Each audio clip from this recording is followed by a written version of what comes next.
அனைத்து நண்பர்களுக்கு வணக்கம். நம்ம இந்த வீடியோல லவ் இன் டைம்ங்கிற சைனீஸ் டிராமாவோட கண்டினியூவா தான் பார்க்க போறோம். போன வீடியோல ஹீ டைம் மேரேஜ் ஆகிறத கண்டுபிடிக்கவும் அதை பத்தி லானுக்கு தெரியப்படுத்திருப்பான். அப்பதான் லான் தொல்லை தாங்க முடியாம வீட்டு காலி பண்ணலாம் நினைக்கும் போது ஜென்னும் லானும் சின்ன வயசுல இருந்தே நண்பர்கள்னு தெரிய வர தன்னோட வேலையை காப்பாத்திக்கவும் ஜீராங்கோட வாழ்க்கையை காப்பாத்தவும் லானை வச்சு ஒரு பிளான் பண்ண. அதுக்கப்புறம் என்ன நடக்குதுன்னு இந்த வீடியோல பார்ப்போம். இப்ப மறுபடியும் டைம் மேரேஜ் ஆகவும் ரெண்டு பேரும் ஒருத்தருக்கு ஒருத்தர் பக்கத்துல க்ளோஸா இருக்காங்க. அதை பார்த்து ரெண்டு பேருமே பயந்து போக லானும் நீ தான் வீட்டை காலி பண்றேன்னு சொன்னியே ஏன் இன்னும் போகலன்னு கேட்டா ஈயும் முடிஞ்ச வரைக்கும் அன்பா சமாதானமா பேச ட்ரை பண்றான். இது நம்ம ரெண்டு பேருக்குமே வீடுதான், தப்பு தாமேல தான் மன்னிப்பு கேட்கறான். கூடவே லானுக்கு நிறைய ஃபுட் எல்லாம் செஞ்சு வச்சிருக்க. அதை பார்த்துட்டு லானோ தனக்கு இந்த ஃபுட் எதுவுமே பிடிக்காதுன்னு ஒரு நூடுல்ஸ் பாக்கெட்டை காட்டி இது தனக்கு பிடிக்கும்னு சொல்றாங்க. ஈ அதையும் செஞ்சு தரேன்னு சொல்றான். ஆனா லானுக்கு ஈயோட நடவடிக்கைலாம் பார்த்துட்டு நீ எதுக்காக என்கிட்ட திடீர்னு அன்பா நடந்துக்கிறேன்னு கேட்டா நம்ம ஒரே வீட்டுல இருக்கோம், இதுக்கப்புறம் இன்னும் கொஞ்ச நாள் இங்க தான் இருக்க போறோம், அதனால அந்த நட்பு ரீதியா அவனுக்கு இதெல்லாம் பண்றேன்னு சொல்ல லான் கேட்ட மாதிரி அந்த நூடுல்ஸை செய்ய ஆரம்பிக்கிறான். ஆனா அந்த டேஸ்ட் அதோட ஸ்மெல் அவனுக்கு செட் ஆகல. உடனே வாமிட் எடுத்துருவான். இருந்தாலும் தனக்கு எந்த ஒரு பிரச்சனையும் இல்லாத மாதிரியே காட்டிக்க லான் அவங்க சாப்பிட்டு வேலையை பார்க்க ஸ்டேடியமுக்கு போயிடுவாங்க.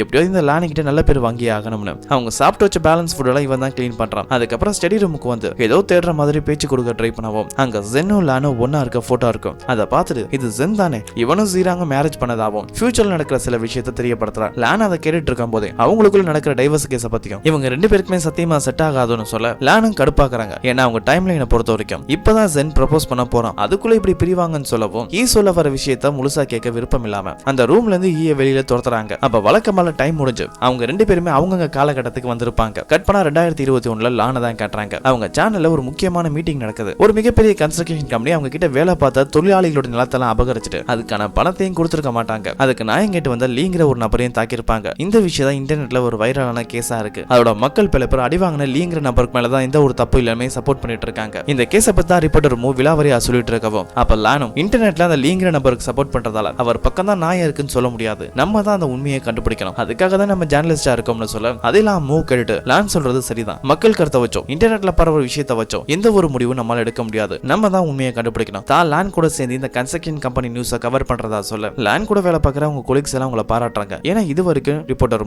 யார் கூடவும் ஒன்னா சேர்ந்து வேலை பார்த்ததில்ல, இப்ப முதல் முறையா லான் கூட சேர்ந்து வேலை பார்க்க சம்மதிக்கிறாரு, அதுக்காக பாராட்டுறாங்க. கட்பனா 2022 இருக்க அவனோட நண்பன் ஜூனி தான் காட்டுறாங்க. ரெண்டு பேருமே ஒரு பொண்ணை தான் மீட் பண்ண வந்திருப்பாங்க. இந்த பொண்ணு வேற யாரும் இல்ல, ஜென்னோட எக்ஸ் கேர்ள் ஃப்ரெண்ட் தான். அந்த பொண்ணை பல நாளா தேடி இப்பதான் கண்டுபிடிச்சிருக்காங்க. இந்த பொண்ணோட பேரு சே. இப்ப ஈயும் ஜூனும் அந்த பொண்ணு கிட்ட ஜென்னுக்கு உனக்கு என்ன சம்பந்தம் சொல்லி விசாரிக்கிறாங்க. அப்ப அந்த பொண்ணும் ஜென்னுக்கு ஜீராங் கூட கல்யாணம் ஆகும், அவையும் கூட அவன் மனைவிக்கே தெரியாம ரிலேஷன்ஷிப்ல இருந்தா ஒத்துக்கிறாங்க. அப்ப இந்த உண்மையெல்லாம் கோர்ட்ல சொல்ல முடியுமான்னு கேட்க அந்த சேவும் தான் உண்மையை சொல்ல தயாரா இருக்கிறதா சொல்லிட்டு ரெஸ்ட் ரூமுக்கு போறாங்க. ஜூன் அந்த பொண்ணு மேல சந்தேகப்பட்டு அந்த ரெஸ்ட் ரூமுக்கு வெளியிலேயே நிற்கவும் அப்ப அந்த காஃபி ஷாப்ல வேலை பார்க்க ரெண்டு பேர் வந்து ஜூனை தடுக்கிறாங்க. அந்த வாய்ப்பை பயன்படுத்தி ரெஸ்ட் ரூம்ல இருந்து அந்த பொண்ணு தப்பிச்சிருவா. அவளை பிடிக்க போனா அந்த ரெண்டு பேருமே ஜூன் ரெண்டு பேருமே போக விட மாட்டாங்க. எதனால எங்களை தடுக்கிறீங்கன்னு கேட்டா அந்த பொண்ணு தான் எங்க கிட்ட உதவி கேட்டதாவும் நீங்க ரெண்டு பேரும் அந்த பொண்ணை ஹராஸ் பண்ண ட்ரை பண்றதாவும் சொல்ல அந்த பொண்ணு அவங்களை ஏமாத்தி தப்பிச்சான்னு புரிஞ்சுக்கிறாங்க. இதுக்கப்புறம் இங்க இருந்து பிரோஜனம் இல்லைன்னு ஈயும் ஜூனும் அங்க இருந்து கிளம்ப ஜூனும் அந்த பொண்ணு நம்மளை ஏமாத்தி தப்பிச்சு ஓடிட்டா, இவ்வளவு கஷ்டப்பட்டு கண்டுபிடிச்சு எந்த ஒரு பிரோஜனமே இல்லைன்னு சொல்ல அதுக்கு ஈயும் நிறைய பிரோஜனம் இருந்திருக்கு. நல்லா யோசிச்சு பாரு, நம்ம சாதாரணமா தான் அந்த பொண்ணு கிட்ட கேள்வி கேட்டோம், ஆனா அதுக்கே அவ பயந்து போய் நம்மளை ஏமாத்திட்டு ஓடி போயிட்டான். அப்ப இதுக்கான அர்த்தம் என்ன? இந்த விஷயத்துல அந்த பொண்ணுக்கும் சம்பந்தம் இருக்கு, ஏதோ ஒரு விஷயம் நமக்கு தெரியக்கூடாதுன்னு மறைக்கிறாங்க, ஆனா சீக்கிரமா கண்டுபிடிப்போம். ஆனா இதுக்கப்புறம் அந்த சேவை கண்டுபிடிக்கிறது ரொம்பவே கஷ்டம்னு சொல்ல ஜூனும்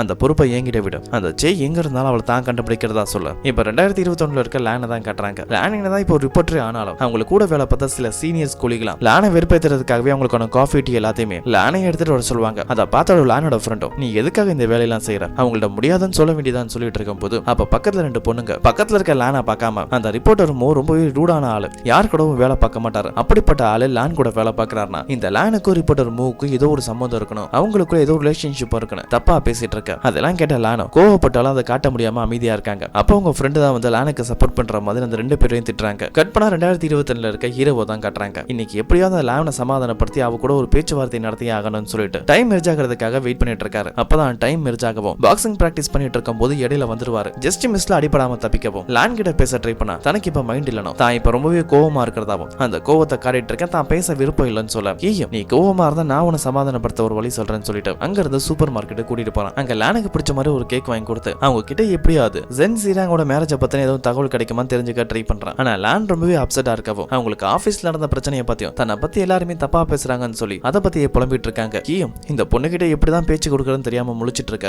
லானோட உதட்டுல நிறைய கேக் பீஸ் ஓட்டிட்டு இருக்கும். அதை ஈயும் பாக்குறான். அதோட லான் போட்டிருக்கிறது ஈயோட கோட்டு தான். என் கோட் பாக்கெட்ல ஒரு கர்ச்சிஃப் இருக்கும், அதை எடுத்து அவன் வாயை தொடன்னு சொல்ல அதெல்லாம் தேவையில்லைன்னு சொல்லிட்டு அவன் கோட்லயே அவன் வாயை தொடச்சுக்குவாங்க. அதை பார்த்து ஈ கடுப்பாக்குறான். லானோ தான் மேலதான் தப்பு, இந்த கோட்டை தானே லேனை கிளீன் பண்றதா சொல்லிட்டு கிளீன் பண்ண போறாங்க. ஆனா அதுக்குள்ளே டைம் முடிஞ்சு பாஸ்டுக்கு வந்துருவாங்க. அப்ப ஓபன் பண்ணாத அந்த சூப்பர் மார்க்கெட் கீழே தரையில உட்கார்ந்து இருக்கவும் அவங்கள கிராஸ் பண்ண மாதிரி சில பேர் போறாங்க. அவங்கள சமாளிக்கிறதுக்காக உடனே எக்ஸசைஸ் பண்ற மாதிரி நடிக்க ஆரம்பிச்சிருவாங்க. அதே டைம் பிரசன்ட்ல இருக்க ஹீயும் இந்த லான் கிட்ட நம்ம பேச ட்ரை பண்ணலாம்னு பார்த்தா ஒவ்வொரு தடவை ஏதாவது பிரச்சனை தான் வந்துட்டு இருக்கு. நாளைக்கு இந்த பிரச்சனை எப்படியாவது பேசி முடிச்சே ஆகணும்னு ஒரு முடிவு பண்றான். கட் பண்ணா அதுக்கு அடுத்த நாள் ஈயோட தலை மறுபடியும் பயங்கரமா வலிக்க ஆரம்பிக்க அவனுக்கு சில புது நினைவுகள் வர ஆரம்பிக்குது. அந்த நினைவுகள்ல லான் இருக்காங்க. கட் பண்ணா 4 மாசத்துக்கு முன்னாடி, அதாவது 2021ல ஒரு கன்ஸ்ட்ரக்ஷன் கம்பெனியோட கேஸ் நடந்துட்டு இருக்கமே. அந்த கன்ஸ்ட்ரக்ஷன் கம்பெனி சார்பா வாதாடுற வக்கீல் வேற யாரும் இல்ல, ஹீதான். அதுக்காக ஒரு பிரஸ் மீட் ரெடி பண்ணி இருப்பாங்க. அங்கதான் லானும் வந்திருப்பாங்க. அந்த பிரஸ் மீட் நடந்துட்டு இருக்கும் போது அந்த கம்பெனியால தான் தாங்க பாதிக்கப்பட்டதா சொல்லி பாதிக்கப்பட்ட லீங்கிற ஒரு நபரும் அவரோட சகோதரனும் வந்திருப்பாங்க. அவங்களுக்கான பணம் கிடைக்கலாம், அவங்க இடத்தெல்லாம் அபகரிச்சுட்டு நியாயம் கேட்டு போனதுக்காக தங்களை அடிச்சதாவும் அந்த பிரஸ் மீட்ல எல்லாருக்கும் முன்னாடி சொல்றாங்க. அதுல கடுப்பான ஈயும் அவங்க 2 பேரும் அங்க இருந்து கிளம்ப சொல்றாங்க. ஆனா 2 பேருமே போக முடியாதுன்னு சொல்லவும் செக்யூரிட்டிஸ் வர சொல்லி அவங்களை வெளியில கூட்டிட்டு போக சொல்றான். அங்க நடந்த பிரச்சனையில அடிவாங்கனதா சொன்ன அந்த லீங்கிற நபர் கீழே விழுந்துருவாரு. அதே இடத்துக்கு தான் லானும் வந்திருப்பாங்க. அதை பார்த்து அவங்களுக்கு கோவம் வரவும் ஈ கிட்ட வந்து, நீங்க ஒரு பெஸ்டான லாயர்னு எனக்கு தெரியும், உங்ககிட்ட இருக்க கிளைண்ட் எல்லாமே பணக்காரங்க தான், நீங்க இதுவரைக்கும் ஏதாவது ஒரு ஏழைக்காக வாதாடி இருக்கீங்களான்னு கேட்கவும் அதெல்லாம் கேட்ட ஈயும் மைக்ல எல்லாத்துக்கும் முன்னாடி ஒரு கேஸ வாதாடும் போது அதுல இருக்கிற நபர்கள் பணக்காரனா ஏழையான்னு பார்க்க கூடாது, அதுல யாரு பக்கம் நியாயம் இருக்குன்னு தான் பார்க்கணும், என்னால இந்த கேஸ்ல ஜெயிக்க முடியும்னு சொல்ல அப்பதான் ஒரு குரல் கேட்குது. அது மூவோட குரல் தான். இந்த உலகத்துல பலவீனமா இருக்கவங்க தான் பாதிக்கப்படுவாங்க, ஆனா நீங்க யாருக்கு சப்போர்ட் பண்ணுவீங்கன்னு கேட்க அதுக்கும் ஈ இந்த கேஸுக்கான ட்ரையல் கோர்ட்ல நடக்கும், அப்போ உங்களுக்கு உண்மை தெரியும் சொல்ல ஈ ரிப்போர்ட்டர் மூவும் ஒருத்தருக்கு ஒருத்தர் முறைச்சு பாத்துக்கிறாங்க. அதோட ஈ பண்ண வேலையால லானுக்கு அவன் மேல ரொம்பவே கோவமா இருக்கு. இப்ப லான் ஈயோட வீட்டு தான் காட்டுறாங்க. டைம்லைன் மெர்ஜ் ஆகுது. லான் ஈ மேல இருக்க கோவத்துல பாக்ஸிங் பிராக்டிஸ் பண்ணிட்டு இருக்காங்க. அப்ப ஈ லானுக்காக ஒரு கேக் வாங்கிட்டு வரான். ஏன்னா பாஸ்ட்ல நடந்த எல்லா விஷயமும் இப்ப ஈக்கு தெரிஞ்சிருக்குமே, அந்த மெமரிஸும் அப்டேட் ஆயிருக்குமே, அதனாலதான் கேக் வாங்கிட்டு வந்து சமாதானப்படுத்த வந்திருப்பான். 4 மாசத்துக்கு முன்னாடி ஏதோ ஒரு தப்பு நடந்துருச்சு, அந்த டைம்ல இருக்க எனக்கு ஒன்னு யாருன்னே தெரியாது, அதனாலதான் கொஞ்சம் ரூடா நடந்திருப்பேன்னு சொல்லிட்டு கோவத்துல இருக்க லானை சமாதானப்படுத்த ட்ரை பண்ண அதுக்காக மன்னிப்பு கேட்கறான். ஆனா லானுக்கு ஈயோட நடவடிக்கைலாம் சந்தேகம் வரவும், நீ எதுக்காக என்கிட்ட அன்பாவே நடந்துக்கிற, நேத்து என்ன வெளியே கூட்டிட்டு போய் கேக் வாங்கி கொடுத்த, இப்ப 4 மாசத்துக்கு நடந்த ஒரு விஷயத்துக்காக என்கிட்ட மன்னிப்பு கேட்கற, மறுபடியும் கேக் வாங்கிட்டு வந்திருக்க, உனக்கு என்னதான் வேணும், அதோட நீ அடிக்கடி ஜென் ஜீராங்க பத்தியே கேட்டுட்டு இருக்க, அவங்கள பத்தி நீ எதை தெரிஞ்சுக்க விரும்புறன்னு கேட்கவும், ஒருவேளை அவங்க கேஸ்ல நீ பொய்யா எதுவும் பண்ணுவதா உன் நிலைமை மோசமாயிடுச்சான்னு கேட்க ஈயும் என் வேலையில இது வரைக்கும் நான் நேர்மையா தான் நடந்திருக்கேன், பொய்யா நடந்துகிட்டது இல்லைன்னு சொல்ல அப்ப அந்த கன்ஸ்ட்ரக்ஷன் கம்பெனியோட கேஸ பத்தி கேட்கறாங்க. லீங்கிற ஒரு நபருக்கு அடிபட்டிருக்கு, அதுக்கான காரணம் அந்த கம்பெனி தான், நீ எதுக்காக அந்த கம்பெனிக்கு சப்போர்ட் பண்றன்னு கேட்டா அதுக்கு ஈயும் லீங்கிற நபருக்கு அடிபட்டிருக்கிறது என்னமோ உண்மைதான், ஆனா அது அந்த கம்பெனியால இல்ல, அந்த கேஸ்ல நான் தான் ஜெயிச்சேன், நீ என்ன நம்பாம இருக்கலாம், ஆனா சட்டத்தையும் ஆதாரத்தையும் நம்பிதான் ஆகணும்னு சொல்லிட்டு அந்த கேஸ்ல ஜெயிச்ச டீடைல் எல்லாம் காட்டி தான் மேல எந்த ஒரு தப்புமே இல்லைன்னு சொல்ல லானோ அதை நம்பாம நீ தீர்ப்பை தான் காட்டுற, ஆனா உண்மையை நான் தான் என் டைம் லைன்ல கண்டுபிடிக்க போறேன்னு சொல்லிட்டு அங்க இருந்து கிளம்ப கட் பண்ணா அதுக்கு அடுத்த நாள் 2021 தான் காட்டுறாங்க. லான் எப்படியாவது அந்த கேஸ்ல உண்மையை கண்டுபிடிச்சாகணும்னு சொல்லிட்டு ஈய ஃபாலோ பண்ண ஆரம்பிக்கிறாங்க. அதாவது பாஸ்ட்ல இருக்க ஈய அவனை ஃபாலோ பண்ணி ஒரு காஃபி ஷாப்புக்கு தான் வராங்க. அங்கதான் லீங்கிற அடிப்பட்ட நபரோட சகோதரனும் இருப்பான். அவன் அந்த கம்பெனியை சேர்ந்து யாரோ ஒரு ஆளுகிட்ட பேசிட்டு இருக்க, அதை தூரமா இருந்து லான் பாத்துட்டு இருக்காங்க. அப்ப ஈ வந்து லானை பார்த்துட்டு ஒளிஞ்சு நின்று என்ன பாக்குற, நீ தானே அந்த பொண்ணு, நீ என்கிட்ட கேள்வி கேட்ட ரிப்போர்ட்டர்னு கேட்கவும் லான் இல்லைன்னு சொல்றாங்க. ஆனா அவங்க பாக்கெட்ல ஐடி கார்டு இருக்கவும் அதை வச்சு அதை கன்ஃபார்ம் பண்ணிடுவான். அதோட லான் அவங்க யாருன்னு தெரியக்கூடாதுன்னு அவங்க முகத்தை ஃபுல்லா கவர் பண்ணிருப்பாங்க. அந்த துணியெல்லாம் எடுத்துட்டு நீ ஒன்னும் செலிபிரிட்டி இல்ல, உன் முகம் யாரும் தெரியாம இருக்கிறதுக்கு நான் சொல்றத மட்டும் கேளு, இப்ப என் பின்னாடியே வா,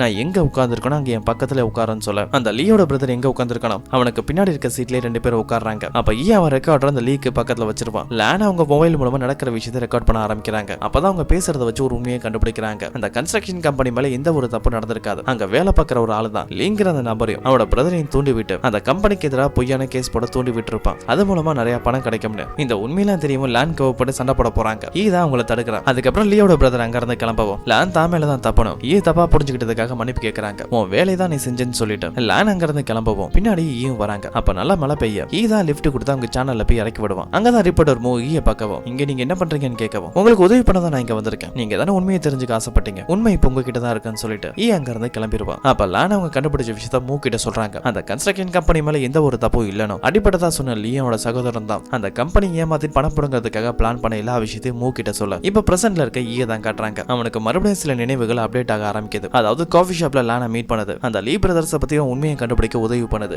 இந்த மெமரிஸ் எல்லாம் அப்டேட் ஆகவும் இந்த விஷயத்தை பத்தி தான் நண்பனான ஜூன் கிட்டே சொல்றான். ஜூன் இந்த விஷயத்தெல்லாம் நம்புறானான்னு தெரியல, ஆனா ஹீ எந்த ஒரு விஷயம் சொன்னாலும் அதை கேட்டு தலையை மட்டும் ஆட்டுவான். அப்படி இன்னைக்கான டைம் ஆகுது. டைம் மெர்ஜாக ஆரம்பிக்குது. ஹீ அந்த லான் வந்துட்டாலான்னு சொல்லி வீடு ஃபுல்லா தேடிட்டு இருக்க. லான் அங்க இல்ல, ஏன்னா லான் அவங்க வேலை முடிஞ்சு இன்னைக்கு வீட்டுக்கு லேட்டா தான் வந்திருப்பாங்க. அதனாலதான் இன்னைக்கு 2 பேருமே ஒருத்தருக்கு ஒருத்தர் மீட் பண்ணிக்கல. இப்ப பாஸ்ட்ல இருக்க லானை தான் காட்டுறாங்க. அவங்க வேலை பார்த்துட்டு இருக்கும்போது ஜென் கிட்ட ஒரு மெசேஜ் வருது, என் லவ் சக்சஸ் ஆயிடுச்சு, எங்களை மீட் பண்ண வான்னு சொல்லிட்டு ஜீராங்க மீட் பண்றதுக்காக லஞ்சுக்கு ஒரு இடத்துக்கு இன்வைட் பண்ணிருப்பான். அங்க லான் வராங்க. அங்கதான் ஜீராங்கும் ஜென்னும் ஒன்னா இருக்கு. லான் ஜீராங்கிட்ட ஆட்டோகிராஃப் வாங்கிக்குவாங்க. அதோட அந்த விஷயத்தை பத்தி அன்னைக்கு டேட்ல போஸ்டும் பண்ணிருப்பாங்க. இவங்க 2 பேருமே ஒரு ஹாப்பியான கப்பலா இருக்கணும்னு. அதை 2022 இருக்க ஈயும் பார்த்துட்டு நீ போஸ்ட் போட்ட மாதிரி அவங்க கண்டிப்பா சந்தோஷமா இருக்க போறதுல நினைக்க கட் பண்ணா பாஸ்ல அந்த கன்ஸ்ட்ரக்ஷன் கம்பெனி கேஸ்ல வின் பண்ணிடுவாங்க. அதோட அவங்க கம்பெனிக்குள்ள இருந்து ஒரு நபர் ஏமாத்து வேலை பார்த்திருப்பாரு, அவரையும் வேலையை விட்டு தூக்கிடுவாங்க. அந்த கேஸ்ல வின் பண்ணது மட்டும் இல்ல, உண்மையை வெளியே கொண்டு வந்ததால லானுக்கு சேனல்ல நிறைய பாராட்டு கிடைச்சிருக்கும். அதோட அந்த சேனலோட டிஆர்பி 2 மடங்கு அதிகரிச்சிருக்கும். அதுக்காக சின்ன பார்ட்டி கொடுக்க ஒரு ஹோட்டலுக்கு லானை கூட்டிட்டு வந்திருப்பாரு. அப்ப லானும் அந்த கன்ஸ்ட்ரக்ஷன் கம்பெனி கேஸ்ல